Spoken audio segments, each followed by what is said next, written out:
The message arrived at the Galactic Council headquarters bearing the ancient encryption known only to the Kavar. This was unusual. The elders rarely contacted anyone beyond their isolated world. Priority transmission, announced the communications officer. It's from the Kavar elders themselves. The 7 council members exchanged glances. Their meeting room, with its high-curved ceiling and panoramic view of the 3 moons, fell silent.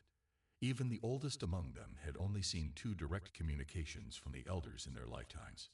"Display it," ordered High Counselor Kyungmi, her silver scales reflecting the soft blue light of the chamber. The hologram shimmered into existence above the central table. Elder Teho appeared, his ancient face lined with wisdom and worry. His translucent skin, a trait of the oldest Kavar, seemed even more fragile than in previous transmissions. "Respected Council," Elder Tahoe began, his voice quavering slightly, "I speak to you today with grave concern. Our deep space observers have detected a new species on the galactic rim. They call themselves humans." The hologram flickered as Elder Tahoe leaned forward, his large eyes blinking slowly. "These humans possess qualities we have seen only once before in our long history. They adapt with remarkable speed. They survive conditions that would kill most sentient beings. They overcome obstacles through sheer determination and creativity." Elder Teho paused, his breathing labored. "We have watched them advance from primitive chemical rockets to rudimentary faster-than-light travel in less than 200 cycles. Such progress is unprecedented." Counselor Ju snorted, his tentacles twitching with obvious annoyance. Another dramatic prediction from the elders. He whispered to his neighbor, "How many times have they claimed some backwater species would change everything?" Counselor Minho nodded in agreement. The avian representative folded his wings tightly against his body, a sign of dismissal in his culture. "The elders haven't left their homeworld in 10,000 cycles," he murmured. What could they possibly know about these humans or any other emerging species? Elder Tahoe continued, seemingly unaware of the council's reaction.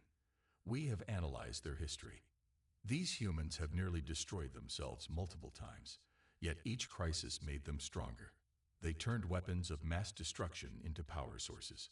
They overcame planet-wide plagues by developing advanced medicine." The hologram data stream included images, small, soft-looking bytes with minimal natural defenses. They seemed unimpressive to the council members, who represented species with natural armor, enhanced strength, or superior senses. "Most concerning," Elder Tahoe said, "is their combination of traits. They form strong social bonds like the Mirren, yet they compete fiercely among themselves like the Drakari. They feel emotions deeply like the Vozine, yet they can make coldly logical decisions like the Artex. No other known species possesses this full spectrum of seemingly contradictory traits."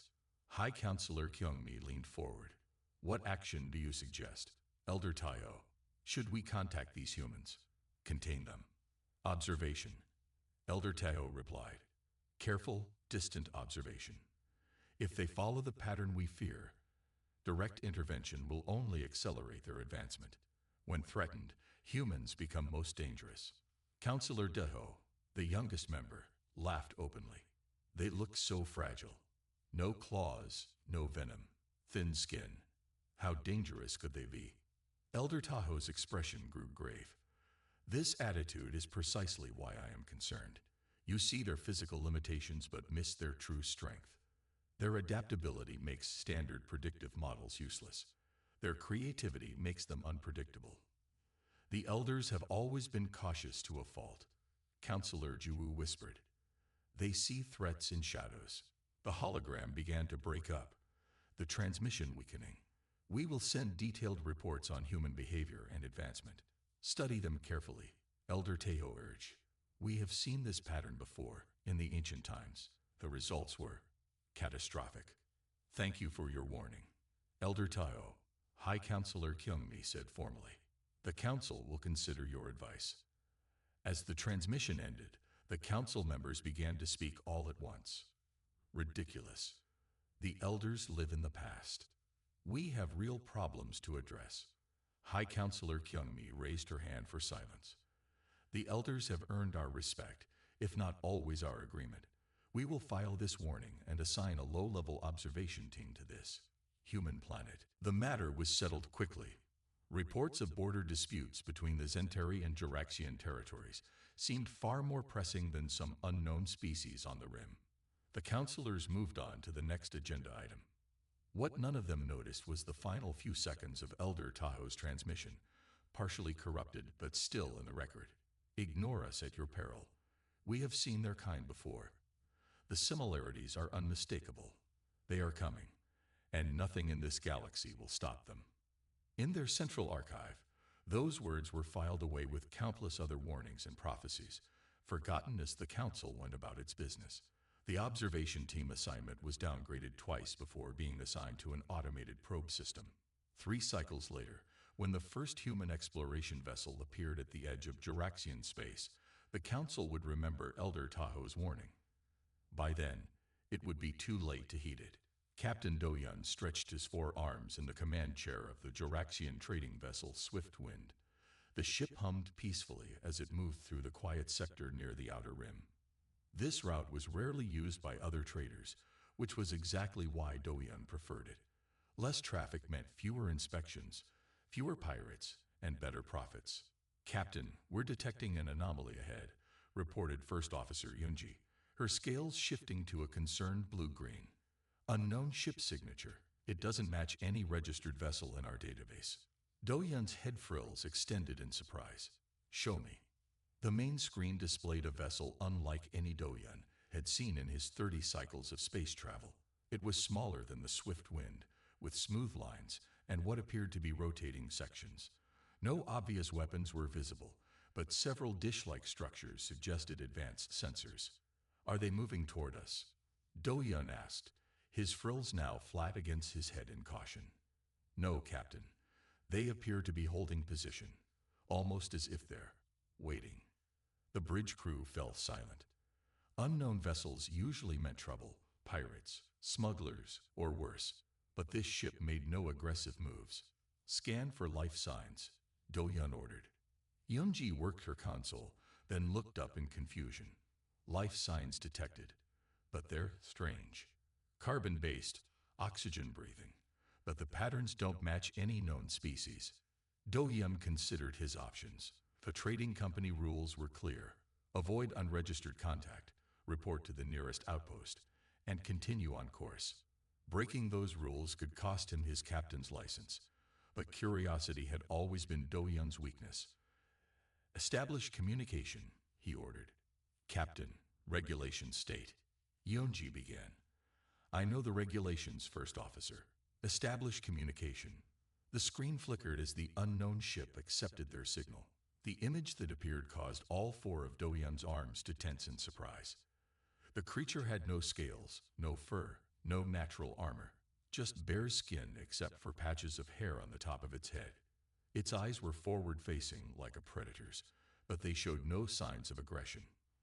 This is Captain Junho of the Earth vessel Pathfinder, the creature said. We come in peace. The words were translated by the ship's computer, but they made little sense. Earth. No such planet was in the galactic registry. I am Captain Doyun of the Juraxian trading vessel Swiftwind. Doyun replied cautiously. You are in Juraxian trading space. Identify your species and purpose. The hairless being, Captain Junho, smiled, showing flat teeth unsuited for tearing flesh. We are humans from the planet Earth. This is our first deep space exploration mission. We didn't realize this sector was claimed territory. Doyun noticed something odd. The human's lips moved slightly out of sync with the translated words. Yet somehow, the translation was improving with each exchange. Their system was adapting to the Juraxian language patterns in real time. How did you reach this sector? We have no record of your species. We developed faster than light travel recently, Captain Junho explained. This is our first contact with another intelligent species. We're very excited.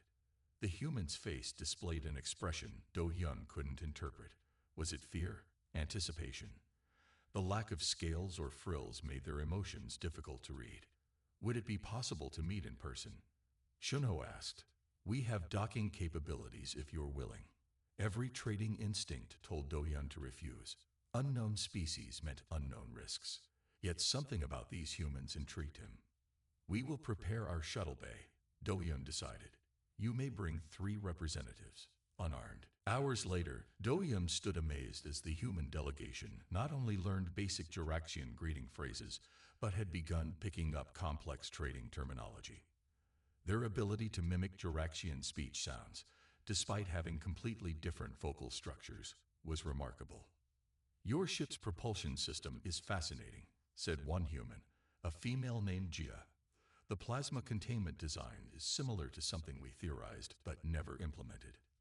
Doyun noticed how quickly the humans absorbed new information, how carefully they observed everything without appearing threatening. They offered knowledge of their own world freely, yet asked pointed, intelligent questions about Jiraxian technology. By the end of the meeting, Doyun had agreed to a small trade of non-restricted goods and information exchange, something he'd never imagined doing with an unknown species. When the swift wind reached the trading outpost at Vega Station a week later, Doyun immediately reported the encounter to the station commander, who forwarded it to Counselor Juwu. You actually traded with them. Counselor Juwu's holographic image flickered with disapproval. Captain, that violates first contact protocols. Counselor, these humans, they learn incredibly fast. They mastered basic Jiraxian in hours. They adapted their technology to communicate with ours almost instantly. Juwu waved a dismissive tentacle. All species can be friendly when they want something. Once they learn our technology, we'll see their true nature. With respect, Counselor, I believe these humans could be valuable trading partners. They have unique perspectives on. Your report is noted, Captain Doyun. Return to your regular routes. The Council will handle this matter. When the transmission ended, Doyun felt uneasy. The humans had been curious, adaptable, and surprisingly insightful. Dismissing them seemed foolish. Unknown to both Doyun and Counselor Juwu, a high-priority message from Elder Gunjin sat unread in the Council's communication system. Its warning label, URGNT, Regarding Human CONTACT, was automatically filtered into the low-priority queue due to an administrative error. By the time anyone would notice it, 17 human ships would be exploring Jiraxian space, and the first human ambassador would be preparing to address the Galactic Council. General Sunwoo slammed his armored fist on the war table, sending holographic star maps flickering. His scaled skin had darkened to a deep purple with rage, a clear warning to the other Zentari officers to keep their distance. The humans have refused our territorial claims, he growled, sharp teeth gleaming in the command room's harsh light. They must be taught their place. His second-in-command, Commander Dongye, studied the display showing Proxima Station, a small human mining outpost that had unfortunately been established in what the Zentari had recently declared as their territory. They are newcomers to the galactic community, Dongye suggested carefully. Perhaps they don't understand the consequences of defying the Dominion. General Sunwoo's laugh was cold. Then we shall educate them. Prepare the fleet. We will give these soft-skinned creatures their first lesson in galactic politics. The Zentari were feared throughout the quadrant. Their battle cruisers were heavily armored, their weapons technology superior to most species. Their warrior culture had produced the most disciplined military force known to the Galactic Council. 3 days later, 5 Zentari warships dropped out of hyperspace around Proxima Station. The human outpost was small, a central habitat connected to mining structures extending into a mineral-rich asteroid. Scans showed fewer than 200 humans on the station, with only 2 small defense vessels. Send the message, General Sunwoo ordered. Humans of Proxima Station. This is General Sunwoo of the Zentari Dominion. You are trespassing in Zentari territory. Surrender your station and evacuate within 1 standard cycle, or we will take it by force. The response came quickly from a calm-voiced human woman identified as Director Minji. General Sunwoo, we have reviewed the galactic maps. Proxima Station lies outside any registered territorial claims. We established this outpost in accordance with Galactic Council protocols. Sunwoo's skin darkened further. The borders of the Dominion expand as we require. You were not here first. You are here at our pleasure. You have one cycle to evacuate. We respectfully decline. Director Minji replied simply. We seek peaceful resolution through council mediation. General Sunwoo cut the transmission. Begin the attack. Target their defense vessels first, then communications. I want this finished before mid-meal. The first volley from the Centauri ships destroyed one human defense vessel immediately. The second managed to evade briefly before being crippled. Centauri gunners next targeted the station's communication array, expecting to see surrender signals moments later. Instead, mining drones suddenly activated, swarming toward the Centauri ships like insects. They were not weapons, simple maintenance and extraction units, but there were hundreds of them. Destroy those annoyances, Sunwoo ordered dismissively. But the mining drones proved surprisingly difficult to hit. They moved erratically, some exploding when shot, while others attached themselves to Centauri ships, cutting into hull plating with mining lasers. What is this foolishness? Sunwoo demanded. Burn them all. The Centauri ships adjusted tactics, using wide dispersal energy weapons to clear the drones. When they finally penetrated the station's outer defenses, they found the humans had converted internal blast doors into makeshift barriers. Mining explosives had been repurposed as traps. What should have been a simple hour-long operation stretched into days. The humans used maintenance tunnels and air ducts to move around the station, ambushing Centauri boarding parties. They rerouted power systems in ways that confused Centauri scanners. By the end of the first week, General Sunwoo was furious. How are these weak creatures still fighting? They have no military training. It appears many were military before becoming miners, Commander Dongyu reported. And they are adaptable. On the 10th day, as the Centauri prepared a final assault that would destroy much of the station, sensors detected multiple hyperspace signatures. Human reinforcements, the sensor officer reported with surprise. 7 vessels. Military configuration.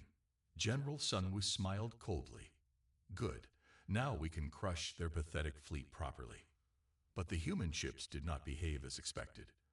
Rather than forming a defensive line, they scattered, attacking from multiple vectors simultaneously. 3 smaller vessels targeted a single Centauri cruiser, concentrating fire on one section of its shields until they collapsed, then disabled its engines. Another human ship launched what appeared to be mining pods, but modified with thrusters and explosives. They detonated against Centauri shield generators with precise timing. They're not following any known battle formation, the tactical officer said, confusion evident in his voice. Their attack pattern is, there is no pattern. After 3 hours of chaotic fighting, 2 Centauri ships were disabled, one was heavily damaged, and the remaining 2, including General Sunwoo's flagship, were withdrawing. This is a temporary setback, Sunwoo hissed as the fleet jumped to hyperspace. We will return with the full might of the Dominion. The news of the Centauri defeat spread quickly through the Galactic Council. Many species secretly celebrated. The Centauri had been expanding aggressively for decades, but publicly, concern grew about a wider conflict. Then something unprecedented happened. A Hfy transport arrived at the Council headquarters. Elder Jaehyun himself, ancient even by Hfy standards, had left the Elder homeworld, the first to do so in generations. His appearance in the council chamber caused a sensation. His skin was nearly transparent with age, his movements slow but deliberate as he floated to the center of the room on a gravity platform. You must stop this conflict before it escalates, he warned, his voice thin but commanding. The humans fight differently. They don't follow patterns. They innovate under pressure. Counselor Minho fluffed his feathers dismissively. One victory doesn't make them special. The Centauri will crush them eventually. You do not understand, Elder Jaehyun insisted. I have studied the historical records. When threatened, humans unite. When challenged, they evolve their tactics with remarkable speed. The Centauri fight with honor and follow ancient traditions. Humans will try anything that works.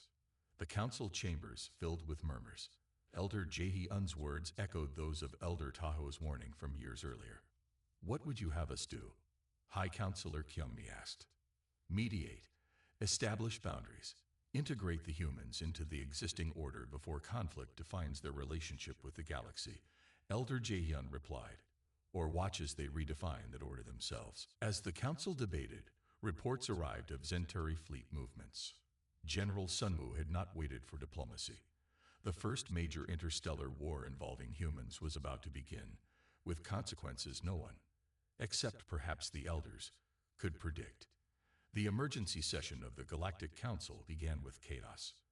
Representatives from 17 species spoke over each other as reports flooded in. The massive display in the center of the chamber showed real-time updates from the Zentari home system, where the unthinkable was happening. Order. I will have order. High Counselor Kyungmi's amplified voice finally cut through the noise. Her silver scales flashed with stress patterns as she stood at the central podium. We will address this crisis properly. First, the tactical overview. The Chief of Galactic Intelligence, a Mirren named Director Yuna, stepped forward. Her 4 eyes blinked independently as she gestured to the display. Approximately 14 hours ago, human warships appeared in the Zentari home system. 37 vessels in total. She paused, letting the information sink in. They did not use any known hyperspace routes. They emerged simultaneously from jump points that our scientists had calculated to be impossible to use. How? Demanded one of the counselors. Unknown. The jump points were theoretically too unstable for safe passage. The humans somehow stabilized them. The display showed the human fleet's formation around the Zentari homeworld. Unlike the chaotic tactics they had used in previous engagements, this was a perfect blockade formation. Where did they get so many ships? Asked Counselor Juwoo, his tentacles moving agitatedly. Their technology was basic just 1 cycle ago. How did they advance so quickly? That is the second most concerning aspect. Director Yuna continued. The human vessels appear to be using modified Zentari shield technology, but improved. They are absorbing energy from Zentari weapons and using it to power their own systems. The council chamber grew quiet. Weapons technology transfer was strictly regulated by ancient treaties. Adaptation of another species' military technology was almost unheard of. Did the humans destroy the Zentari fleet? Asked a junior counselor from the back. No, Director Yuna replied. That's the third concerning element. They disabled the Zentari defense grid and orbital platforms with surgical precision. They established the blockade and then waited. Waited for what? Counselor Minho asked. For this. The director played a recorded transmission. The image showed a human woman in a simple dark uniform. Her expression was serious, but not angry. This is Admiral Yunha of the United Earth Defense Force. To the Zentari High Command. Your unprovoked attacks on human outposts and colonies have continued despite our attempts at diplomatic resolution. This ends today. We do not wish to destroy your civilization. We do not wish to occupy your worlds. We demand the immediate removal of General Sunwoo from command, cessation of all hostilities, and Zentari participation in council-mediated peace talks. You have 6 hours to respond before we begin disabling your planetary defense systems. Choose wisely. The recording ended. The council erupted again. They can't threaten a founding member of the council. How dare they make demands? We should deploy the council peacekeeping fleet. Elder Jaehyun, who had remained in council chambers since his arrival, slowly floated forward on his gravity platform.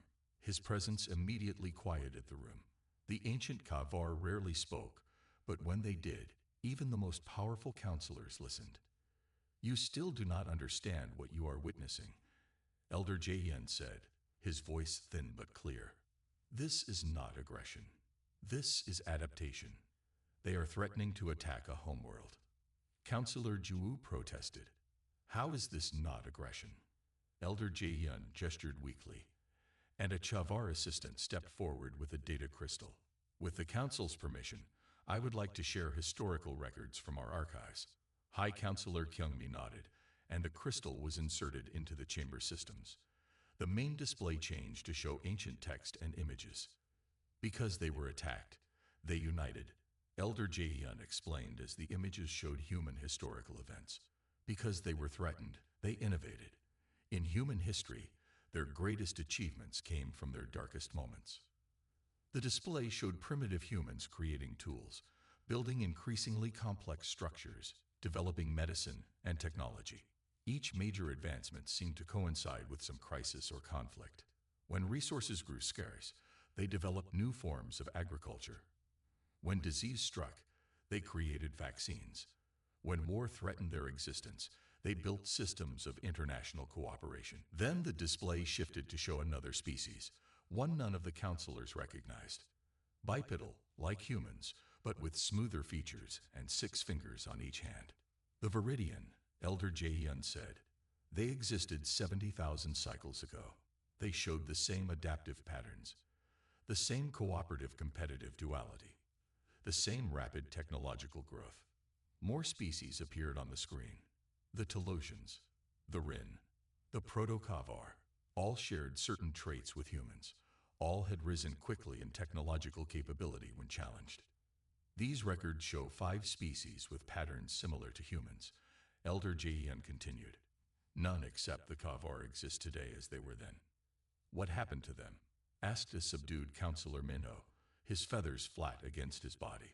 They either evolved beyond recognition, like us, Elder Jaehyun said, gesturing to himself, or they destroyed themselves. Humans stand at that same precipice.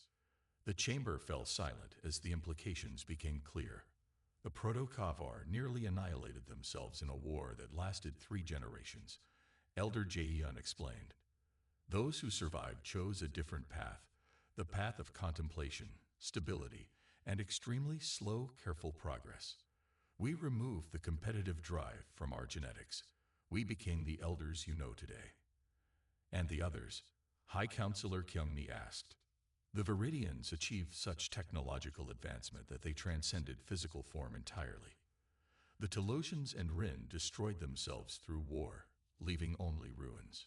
Director Yuna checked her console, then looked up with alarm. The Zentari have just responded to the human ultimatum. They've agreed to all conditions. The council was shocked into silence. The Zentari, who had never yielded in their 1,000-cycle history, had capitulated without firing a shot. The humans didn't just win a battle, Elder Jaehyun said quietly. They changed the rules of engagement. Now we must ask ourselves, will they help lead the galaxy to a new golden age? Or will they follow the path to self-destruction that so many before them have taken? As if answering his question, the display showed human ships withdrawing from their blockade formation. They maintained position in the system, but created an obvious corridor for civilian traffic. They're showing restraint, Counselor Minho observed with surprise. For now, Elder Jaehyun replied. What happens next will determine the fate of all our species for millennia to come. The Grand Council chamber had never been so full. Representatives from every recognized species in the galaxy crowded the tiered seating, with hundreds more watching through holographic connections.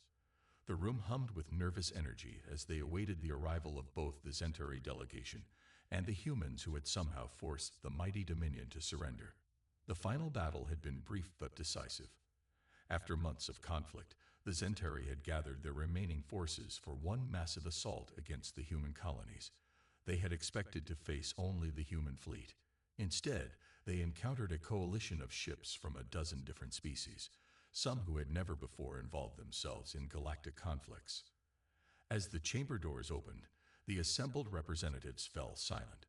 General Hammond, who had replaced the disgraced General Sunwoo, led the Zentari delegation. His scales were a humble green-gray, the color of submission in Zentari culture. Behind him came Admiral Yuna of Earth, flanked by representatives from the coalition species. High Counselor Kyungmi rose from her seat.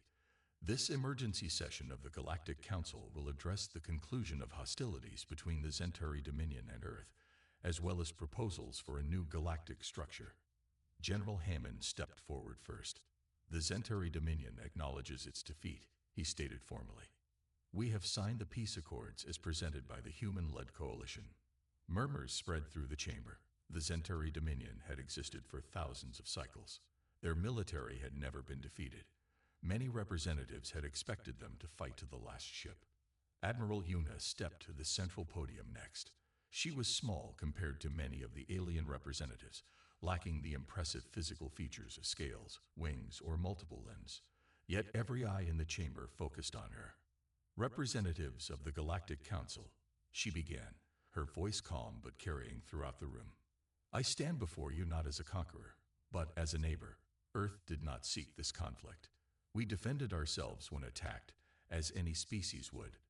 She paused, looking around the chamber before continuing. The old system is broken. The Galactic Council has stood by while powerful species claimed territory at will. Diplomatic protests were filed and forgotten. This cannot continue. Several counselors shifted uncomfortably in their seats. The truth of her words was difficult to deny. We don't want dominion, Admiral Yuma said. We want partnership. All species have something to offer. Together, we can build something greater than any empire. She activated a holographic display showing a new organizational structure, one where power was more evenly distributed, where multiple species had input into decisions affecting their sectors. We proposed the formation of a galactic alliance. Unlike the Council, which merely observes and occasionally mediates, the alliance would actively protect all member species, regardless of their military strength. As Admiral Yuna outlined the proposal, many representatives leaned forward with interest. Smaller species who had long lived in fear of their powerful neighbors seemed especially attentive. This system would benefit everyone, she continued. The strong would no longer need to constantly defend their borders. The developing species would gain access to knowledge and protection. Resources would be fairly distributed. High Counselor Kyungmi spoke up. And if we reject this proposal, if we maintain the current structure? Admiral Yuna smiled slightly. Then Earth and its allies will form this alliance anyway.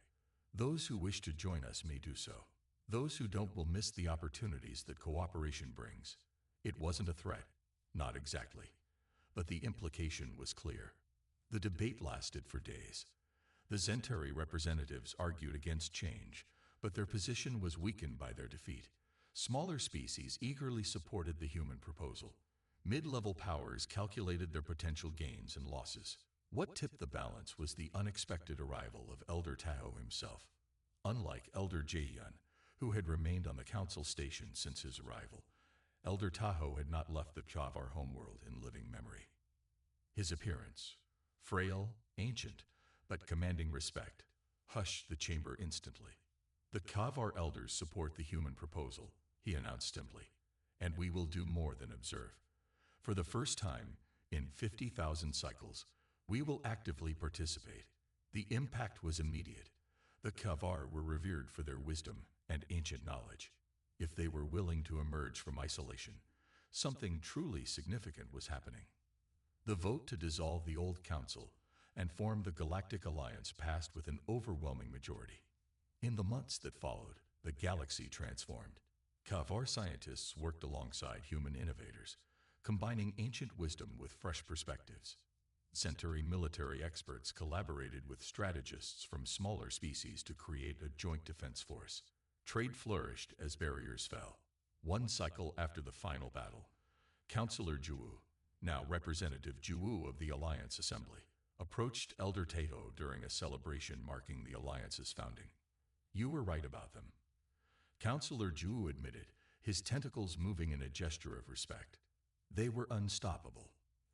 Elder Tahoe watched as humans mingled with dozens of alien species, sharing ideas, forming connections. Not because of their strength, Elder Tahoe replied, but because when faced with extinction, humans refuse to die. When faced with the impossible, they redefine possibility. That is what makes them unique. He gestured to a group of human and Kavar scientists discussing a new propulsion theory. We saw the pattern in their development and feared they would follow the path of self-destruction. Instead, they chose to create rather than dominate. They learned what took my species 50,000 cycles to understand. True advancement comes through cooperation, not conquest. As the celebration continued around them, Elder Tahoe and Representative Juwu watched a holographic display showing the first joint expedition ships preparing to explore beyond the galaxy's edge. Human determination had combined with Kavar patience, Centauri precision, and a dozen other species' unique talents. The stars themselves seemed more accessible now, Representative Juwu observed. Elder Tahoe nodded. The elders have a saying, The universe favors diversity. Perhaps that is why it created humans, to remind the rest of us that differences can be strengths when properly combined. Beyond the windows of the celebration hall, the three moons of the Alliance capital world rose in sequence, their light illuminating the beginning of a new galactic era.